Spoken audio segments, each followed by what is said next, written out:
All right, now we have the interior chrome delete carbon fiber accents for the Model S, and you can see this is the driver's side.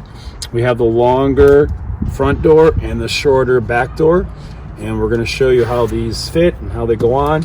But as always, put it in place, make sure you like it. Again, this will protect your aluminum pieces from getting dented. Notice I've got a nice dent in mine. That happened when I first got the car, and I never replaced this piece. But look at how nice it fits right on there. Just slide this under, press it down, take all the tape off, and you've got a nice carbon fiber accent piece. We also have them for this, so we're gonna go piece by piece here with this kit to show everybody everything. All right.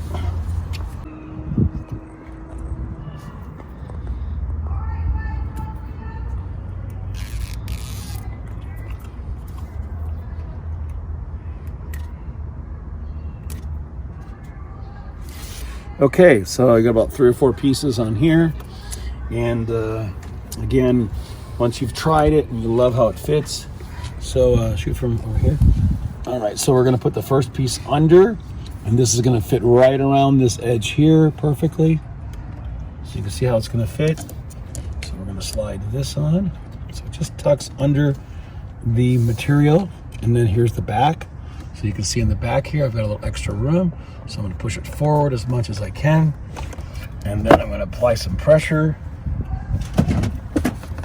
Just push it down against the chrome. And honestly, it will hold really nicely if you clean it good. So please use alcohol.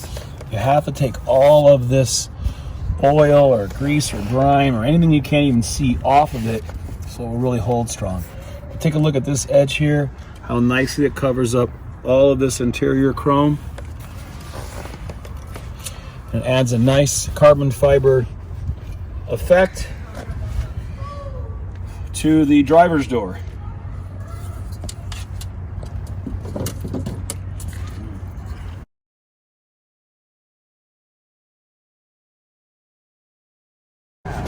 All right, now we're on the back seat, driver's side.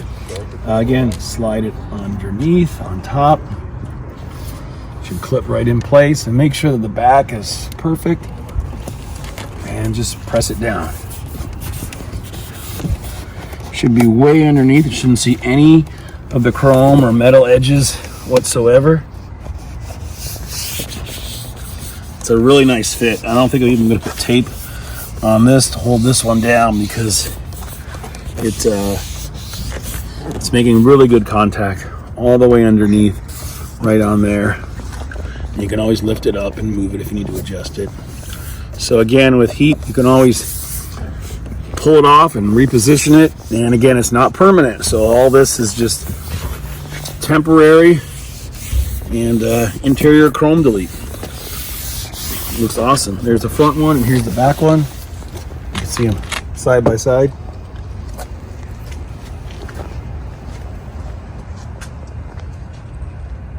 Okay, now we're in the back seat, and we have 4 moldings on the side of the car. One here, one on the B pillar, and we're going to put this one on first. Again, same thing. Just put it in place. Make sure you like it.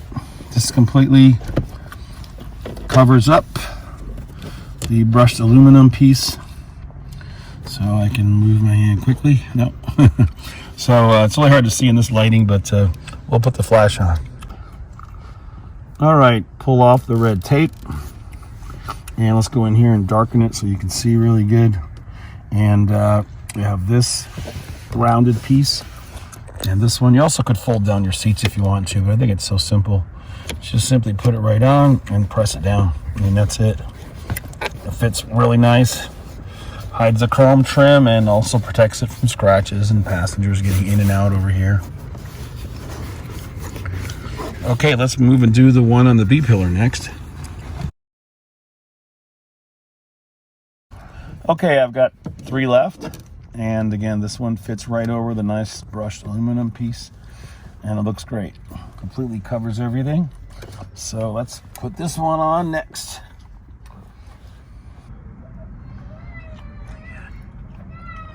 Here we go. Last one.